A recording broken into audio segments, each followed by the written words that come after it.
하나님의 말씀 로마서 12장 18절입니다. 로마서 12장 18절.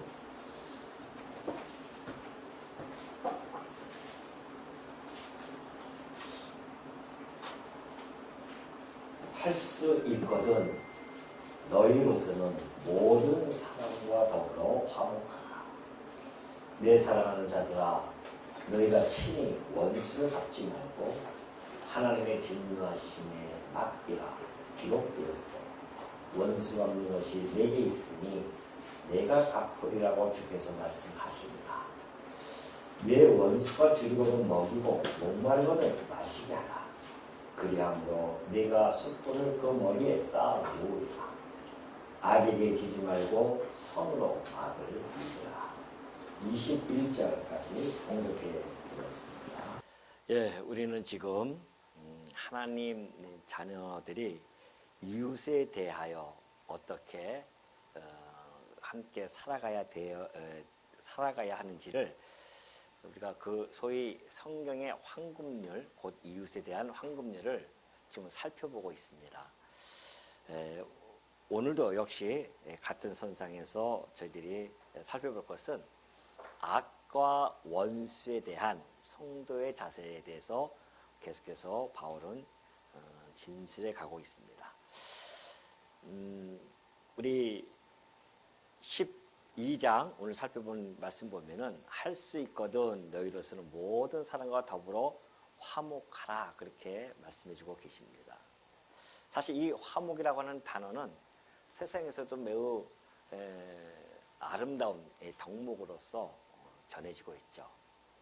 부모님이 돌아가실 때에 아마 유언을 하시죠. 그러면 이제 자식들을 내가 너희들에게 전해줄 것이 있단다 하면은 막 자식들이 깜짝 놀라잖아요. 뭐 혹시 뭐 감춰놓은 게 뭐 있으신가 해가지고서는 막 옵니다. 그러다가 내가 김 씨에게 얼마를 빚진 것이 있고 이 씨에게 얼마 빚졌다, 이렇게 하면 이제 힘이 쫙 빠지는 거죠. 그러나 그 말을 하기 전에 부모님이 가장 하고 싶은 유언이 있습니다. 그것은 바로 너희 형제끼리 서로 좀 싸우지 말고 화목하게 잘 살았으면 좋겠다. 이것이 이제 부모가 가지고 있는 마지막 유언하고 싶은 그러한 유언이 아닐 수 없죠. 그만큼 세상에서 이 화목이라는 것도 세상에서는 매우 중요하게 다뤄지는데요. 항차 우리 성도에게 주어지는 이 화목이야 오죽하겠습니까?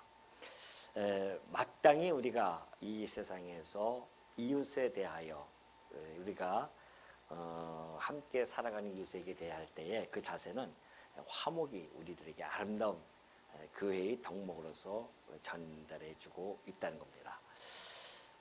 그러면 왜 우리가 화목을 할 수밖에 없는가? 그 화목에 대한 당위성이 우리 주님, 우리의 머리 대신 그리스도로부터 나타납니다. 우리 주님께서 오셔서 하신 말씀이 있으시죠. 마태복음 5장 9절에 보면은 이렇게 되어 있어요. 화평하게 하는 자는 복이 있나니 그들이 하나님의 아들이라 일컬음을 받을 것이며 그래요. 자, 여기서 우리가 이제 읽을 때에 혹시 잘못하면은 화평하게 해야 우리가 하나님의 아들이라 일컬음을 받을 수 있겠구나라고 오해하고 읽을 수가 있습니다. 사실은 그게 아니라 하나님의 아들이기 때문에 화평을 전하는 겁니다. 그게 가능한 거죠. 그러니까 예수님께서 하나님의 아들로 이 땅에 오셨습니다. 그러니까 지금 이 마태복음의 5장에 있는 말씀도 역시 1차적으로는 예수 그리스도에게 집중되어집니다. 그래서 예수님이 이 땅에 오셔서요, 화평을 전하시죠. 화평의 복음을 가지고 이 땅에 오십니다.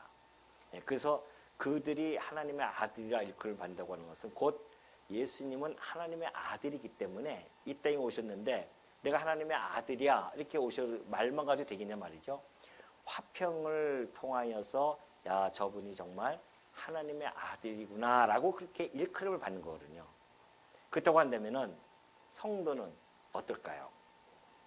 자, 한번 살펴보도록 하겠습니다. 이게 있죠. 자, 우리 예수 그리스도께서 이 땅에 오십니다. 그리고 우리 하나님이 계시죠. 하나님께서 그의 아들, 세상을, 이게 세상입니다, 이제.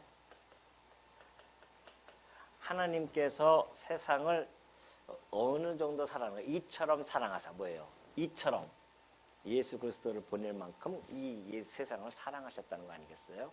그 세상을 보내십니다. 그건 사실은 하나님과 이 세상은 원수가 되어졌었습니다. 그래서 왕래할 수가 없어요. 원수의 특징은 왕래하지 않습니다. 꼴도 보기 싫어서 보기 싫듯이 우리는 이 세상은 온갖 죄악이 가득하기 때문에 죄 많은 이 세상이 거룩한 하나님을 향해서 갈 수가 없단 말입니다. 그래서 그걸 원수라고 표현한 거거든요. 그러니까 하나님과 세상은 원수가 되어져서 좁혀질래야 좁혀질 길이 없습니다. 근데 하나님이 이 세상을 사랑하니까 하나님의 아들을 이 땅에 보내셔서 먼저 화해의 손길을 청한 겁니다. 그걸 이제 화목이라고 하죠.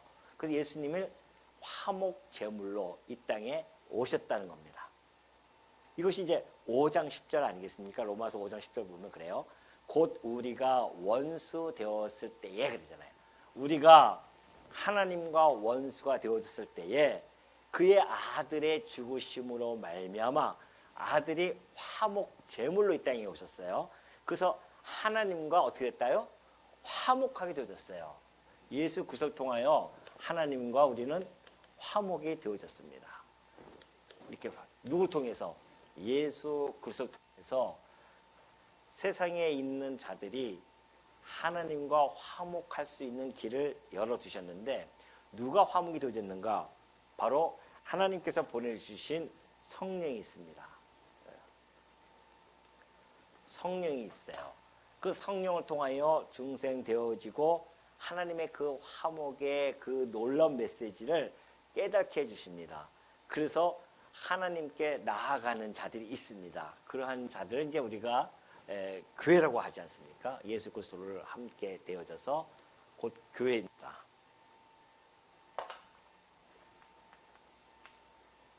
교회 곧 이제 성도라고 하죠.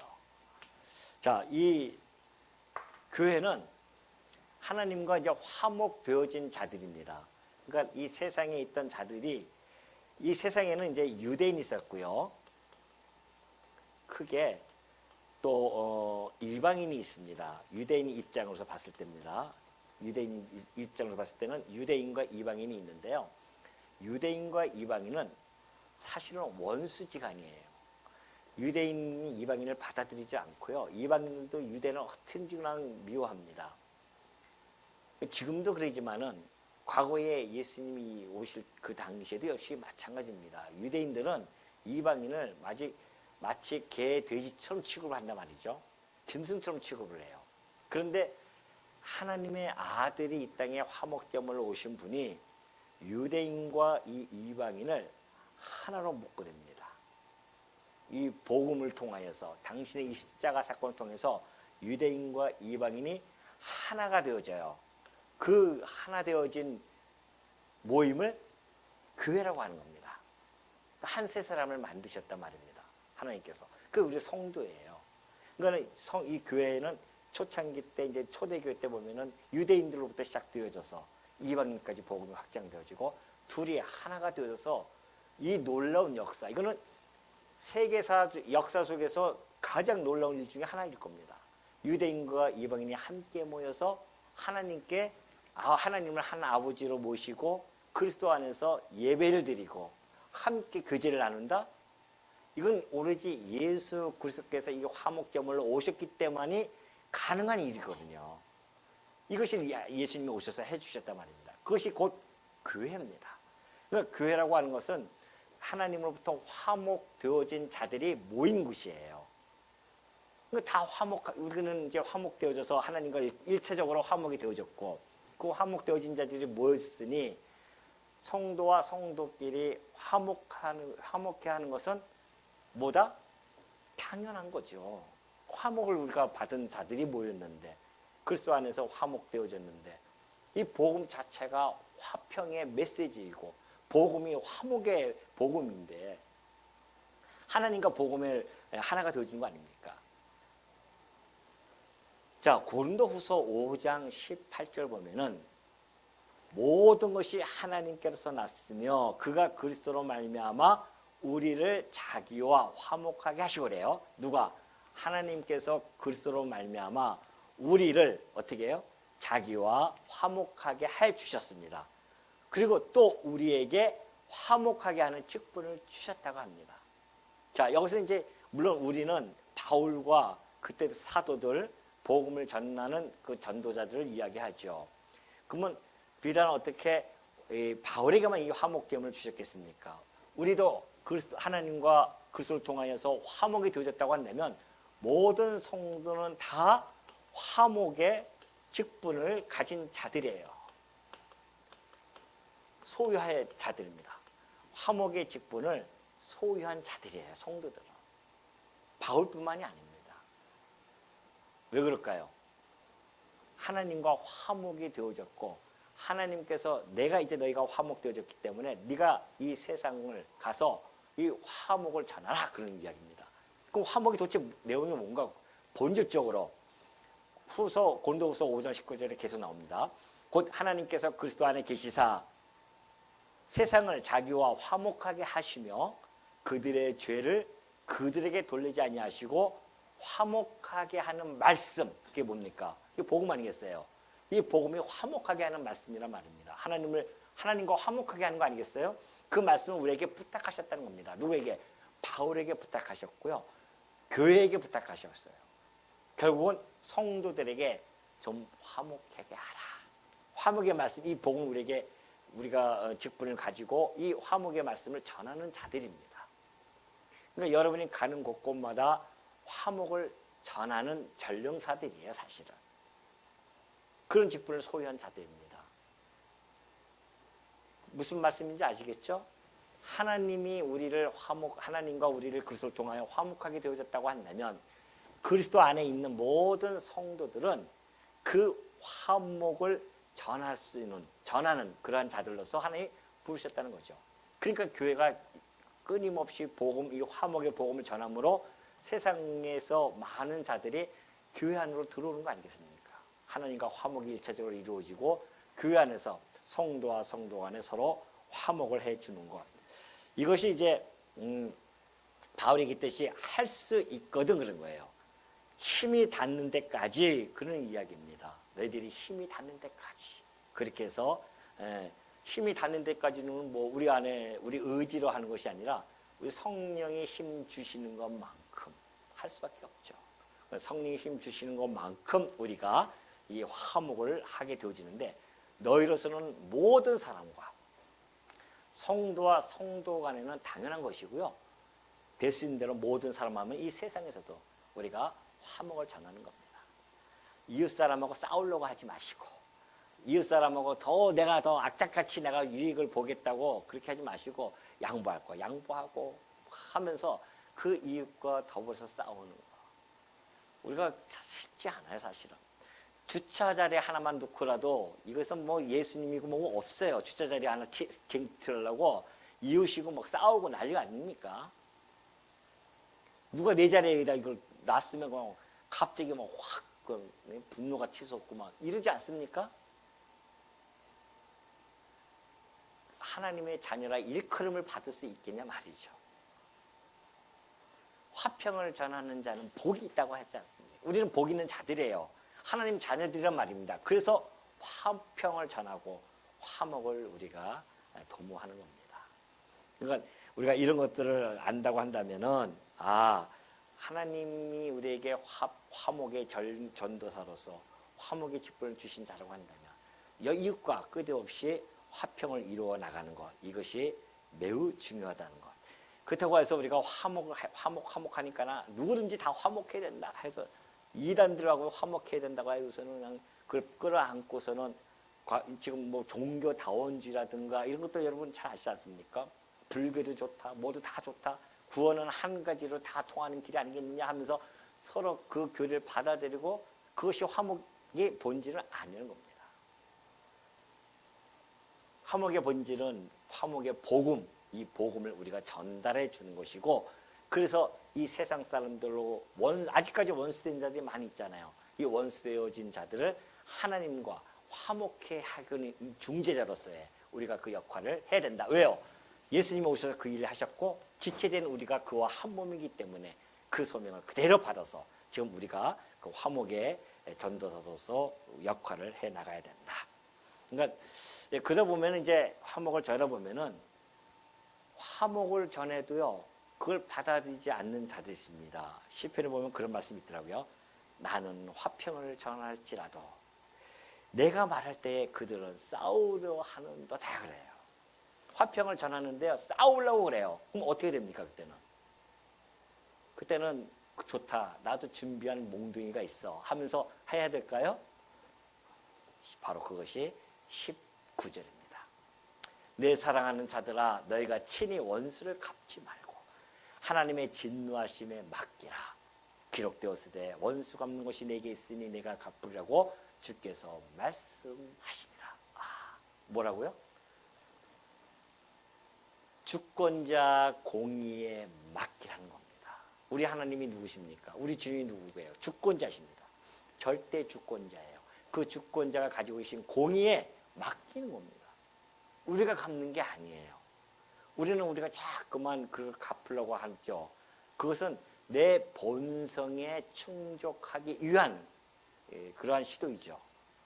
그러나 우리가 성령에 이끌려 가는 자라고 한다면은 마땅히 우리가 원수를 대할 때에 그들을 싸우려고 하는 자들에게 보복을 한다거나, 이것은 우리의 소관이 아니에요. 신명기 32장 35절에 보면 이렇게 되어 있습니다. 그들이 실족할 그때에 내가 보복하리라. 지금 바울이 여기서 이 19절에서 한 그 말씀은요, 바로 이 말씀이에요. 신명기 32장 35절을 근거로 해서 말씀해 주신 겁니다. 그러니까 이것은 무슨 말씀이냐면은 이제 하나님께서 이스라엘 백성을, 당신의 언약 백성들을 괴롭히는 자들이 있어요. 괴롭히는 자들에게 내가 보복할 것이다, 그런 이야기거든요. 하나님의 백성들, 하나님 백성을 괴롭히고 싸우고자 하는 자들은 내가 보복할 것이다. 그래서 하나님 지금 이 주권자 공에 맡긴다고 하는 것이 바로 이 보복은 누구의 손에 있다? 하나님 손에 있기 때문에 그렇습니다. 만약에 이 세상 사람들이 하나님의 백성, 곧 성도들을 능욕하고 그걸 보면서 기뻐한다? 그럼 하나님께서는 가만 놔두시겠습니까? 하나님께서는 백성의 그 원수를 갚기 위해서 반드시 개입하신단 말이죠. 근데 우리는 너무 좁아요. 나에게 조금 약간 물론 잘못해가지고 하는 건 말고, 정말 내가 복음을 전하려고 하고 화목을 애쓰는데, 근데 오히려 나를 갖다 핍박하고 막 그러면은 그거 어떻게 하겠어요? 그럴 때 그냥 빨리 하나님이 갚아주신다고 하니까는 그냥 천둥에 팍 쳐가지고서는 그 집에 불을 질린다거나 뭐 쓰러진다거나 이러면 얼마나 우리가 통쾌하겠습니까? 그렇지 않다는 겁니다. 그냥 우리는 모든 것은 보복은 하나님께서 해주신다고 했으니까, 비록 이 세상이 우리를 핍박한다 할지라도 같이 맞대응해서 싸울 것이 아니라 우리는 오히려 축복해주고, 그리고 악과 그리고 뭔 제목이 뭐예요? 악과 원수 아닙니까? 원수에 대해서 우리는 하나님의 자녀로서 화목의 전령사로서 우리는 화목만 전할 뿐이지 그걸로 끝나는 거예요. 혹시 그래도 우리를 핍박한다고 한다면 그건 하나님께 맡기는 겁니다. 하나님이 알아서 하시겠죠. 그럼 하나님께서 최후 심판을 통해서 해주시든지 삶 속에서 그에게 하나님께서 보복해 주시든지 하실 것은 틀림이 없죠. 그리고 우리가 잠언서 20장 21절 보면 그래요. 너는 악을 갚겠다 말하지 말라는 겁니다. 우리 악을 갚는 것은 우리의 소관이 아니라니까요. 근데 그걸 갚고자 하는 그 마음이 막 굴뚝같이 올라온다. 그건 우리 본성이에요. 성령의 마음이 아닙니다. 성령의 소욕이 아니에요. 육신의 소욕이 나로 하여금 그렇게 만들려고 하는 거죠. 갚은데 우리는 악을 갚겠다 그렇게 말하지 말라는 겁니다. 그리고 뭐 하라? 여호와를 기다리세요. 1년이 가든 2년이 가든 10년이 가든 여호와를 기다리시면 그가 우리를 구원해 가실 것입니다. 이게 이제 믿음이거든요. 이 믿음이 정말 있으면 우리가 그리 할 것이고, 믿음이 없으면 당장 내가 갚아야 내가 좀 마음이 좀 풀릴 것 같다. 그러면 또 그렇게 할 수밖에 없잖아요. 그럼 그렇게 하고 나면은 마음이 어떨까요? 아주 후련하고 그냥 기분이 좋을까요? 안 그래요. 보복을 하고 하면은 육신의 소욕으로 인한 보복이기 때문에 언제든지 성령 안에 있는 자들은 후회를 하게 되어 있습니다. 하고 나면은 옆에서 만약에 나 욕하면은 같이 욕해 보십시오. 그게 마음 편한가?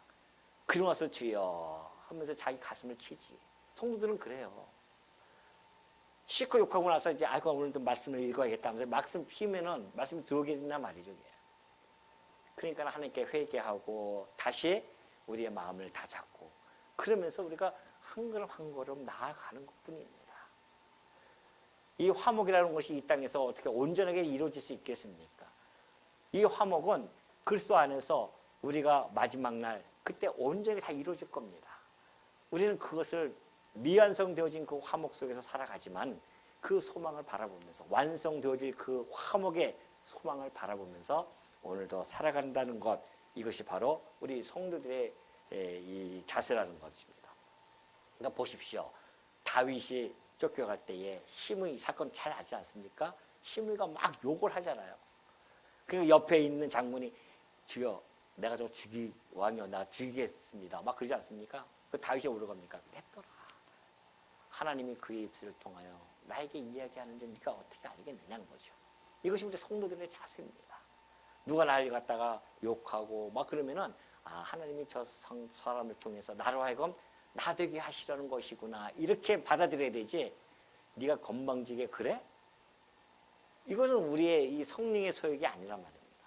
그러니까 다윗은 성령에 따라 살아가는 다윗이었기 때문에 그때 당시에 시므이가 하는 것을 그대로 놔둬라. 하나님께서 갚아주시겠다. 내 손에 피 묻히지 않는다는 거죠.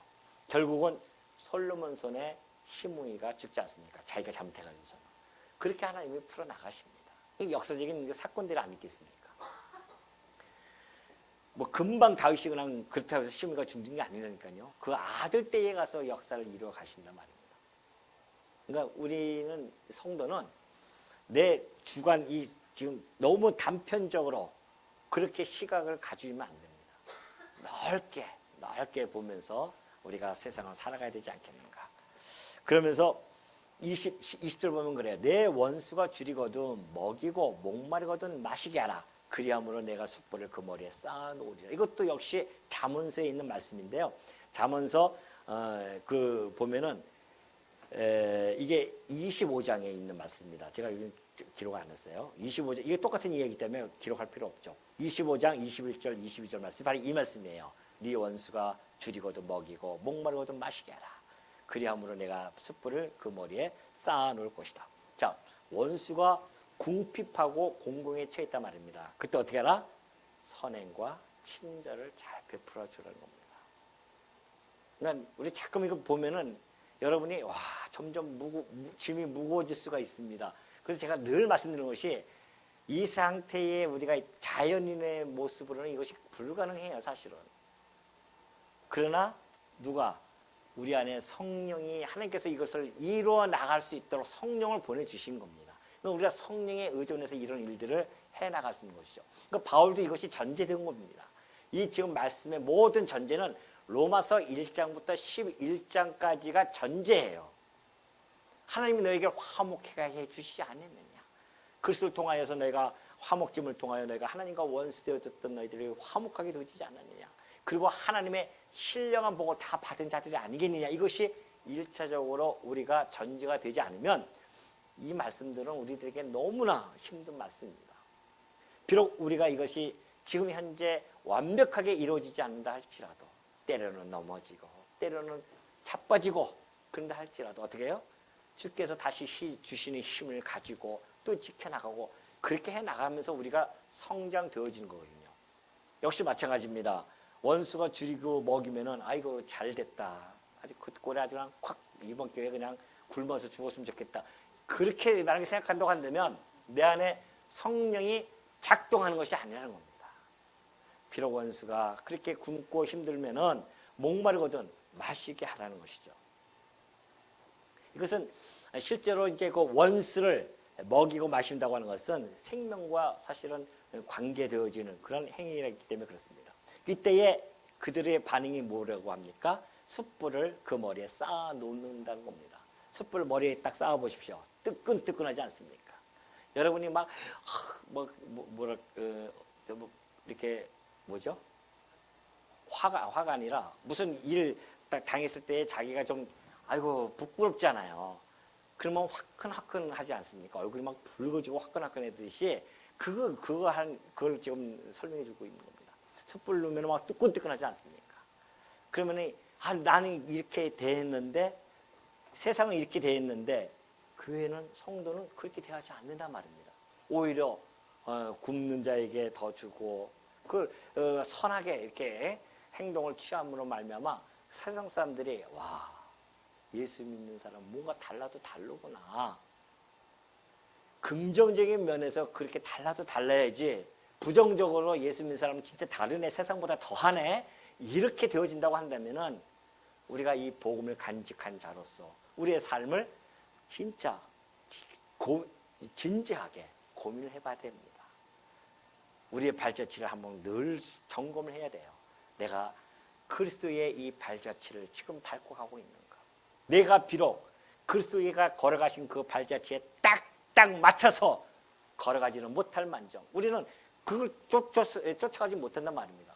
우리가 이렇게 눈길에 보면은 눈길에 발자국이 있잖아요. 그럼 여러분 쫓아갈 때 볼 때 그걸 탁탁 맞춰서 쫓아갑니까? 삐뚤삐뚤 가기도 하잖아요. 그것처럼 예수 그리스도의 그 발자취를 쫓아갈 때에 삐뚤삐뚤 간단 말입니다. 우리가. 그럼에도 우리는 그 방향만큼은 정확하게 딱 감지하고 있으니까 그쪽 방향을 향해 가는 거죠. 내가 비록 삐뚤삐뚤 건너 할지라도. 우리 주님은 그래도 그걸 대견하게 보시는 겁니다. 그래서 그들이 원수들이 우리가 베푸는 그 호의로 말미암아 당황한다는 것이죠. 그래서 자기가 행한 잘못에 대한 회개도 있을 것이다. 여러분 그 구약의 신뢰가 있습니다. 사실 이 말씀의 구약의 신뢰가 뭐냐면은 엘리사가 아람 군대에게 딱 쌓이잖아요. 그때에 막 그 종이 나타나가지고 막 호들갑을 떱니다. 큰일 났습니다, 엘리사요. 지금 저기 아람 군대가 꽉 포위하고 있습니다. 그때 그 게하시에게 기도해가 눈을 뜨게 해가지고 보니까는 불말과 불병거가 그 아람 군대 뒤에 꽉 차 있지 않습니까? 그리고 나서 엘리사에 의해서 기도하니까는 그 사람들의 군대들이 다 눈이 멀어버리잖아요. 그 끌고 어디로 갑니까? 저 사마리아 땅으로 끌고 갔어요. 그러니까 이스라엘만이 그거 보고 야, 이 절호의 찬스 죽입시다. 다 죽이자고 막 엘리사에게 이렇게 그래요. 엘리사가 무슨 소리입니까? 오히려 그들에게 맛있는 거 먹이고 뜨뜻한 거 먹이고 다 그렇게 돌려보냅니다. 성경에 보면은 그들이 그 이후부터 어떻게 하지 않는다? 그 땅을 침범하지 않더라. 숯불을 뒤집어 쓴 거거든요. 그것이 구역적 이해가 다 있습니다. 그러니 우리가 어떻게 해야 되는지, 우리가 이 세상을 향해서 어떠한 자세를 갖춰야 되는지, 악을 악으로 갚지 않고, 그것이 바로 이제 21절입니다. 악에게 지지 말고 선으로 악을 이기라는 겁니다. 이것이 우리가 이 땅에 살아가면서 지금 영적인 전쟁, 신령한 전쟁에서 싸우는 중임 아닙니까? 여러분은 다 뭐예요? 그리스도의 군사예요. 그리스도의 군사라는 뜻은 지금 이 우리의 삶의 현장이 무슨 상황이다? 전쟁, 전투의 상황이에요. 싸우고 있는 중입니다. 이걸 우리는 영적인 전쟁 혹은 신령한 전쟁이라고 그렇게 우리가 이야기하죠. 거기서 승리의 길, 패배하는 길이 있습니다. 패배하는 길은 악으로 악을 갚는 겁니다. 그게 바로 17절의 말씀이죠. 악을 악으로 갚는 것. 악을 악으로 갚는단 말입니다. 아까 얘기했듯이 성도는 그 악을 갚을 때마다 괴로울 수밖에 없습니다. 세상에서는 악을 악으로 갚을 때 통쾌하다고 그렇게 얘기합니다. 그러나 성도는 악을 악으로 갚을 때에 이미 우리는 영적인 전쟁에서 졌다는 겁니다. 그럼 어떻게 해야 이길 수 있는가? 선으로 악을 이겨내는 것. 선으로 악을 이기는 겁니다. 자, 이 나라, 이 우리가 세우는, 그리스도께서 세우는 이 나라는 화평의 나라입니다. 그 화평의 나라로 이루어진 이 하나님 나라 백성들이 보복으로 이 세상 나라와 싸우는 것이 아니라 사랑으로 싸우는 겁니다. 축복으로 싸우는 거예요. 선으로 악을 이긴다고 하는 것은 우리가 지금 계속 살펴봤죠. 14절에 보니까 너희가 어떻게 하라? 박해하는 자를 축복하라. 이것이 선으로 악을 이기는 행위입니다. 축복해 주는 것. 16절에 뭡니까? 마음을 같이하며 높은 데 마음을 두지 말고 낮은 자세, 곧 겸손한 마음으로 그들에게 대하는 것. 이것도 선으로 악을 이기는 일입니다.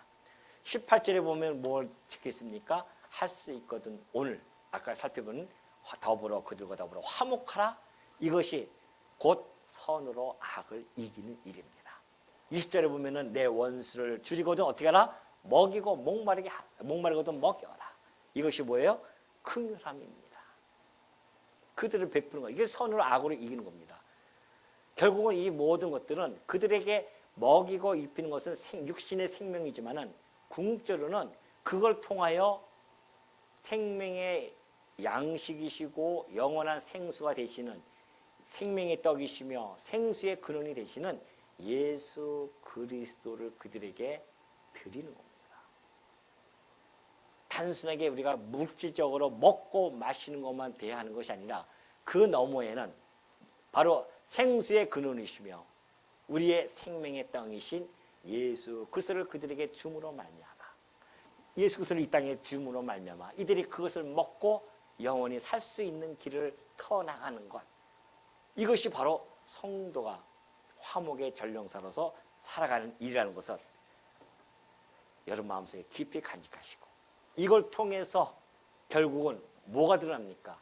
우리의 의가 드러나는 것이 아니라 하나님께서 베푸신 그 화목의 의가 그리스도의 의가 드러날 것이고 하나님의 사랑이 이들에게 드러날 것이며 결국은 하나님의 영광이 선포되어지고 우리 성도들 그 하나님의 영광을 바라보면서 나를 통해서 나타났던 그 화목 이것은 나의 결과물이 아니라 하나님께서 나를 하여금 화목의 그 결과를 낳게 한다고 하는 그런 놀라운 사실을 발견하고 하나님께 영광을 돌려드리고 하나님만 찬송하게 되어진다는 사실을 마음속에 간직하시고 여러분이 바로 왜 나를 이곳에서 부르셨는지에 대한 그 목적과 의미를 마음속에 잘 간직하시면서 오늘도 깊은 묵상하시는 주의 종들 되어지시기를 당부드립니다.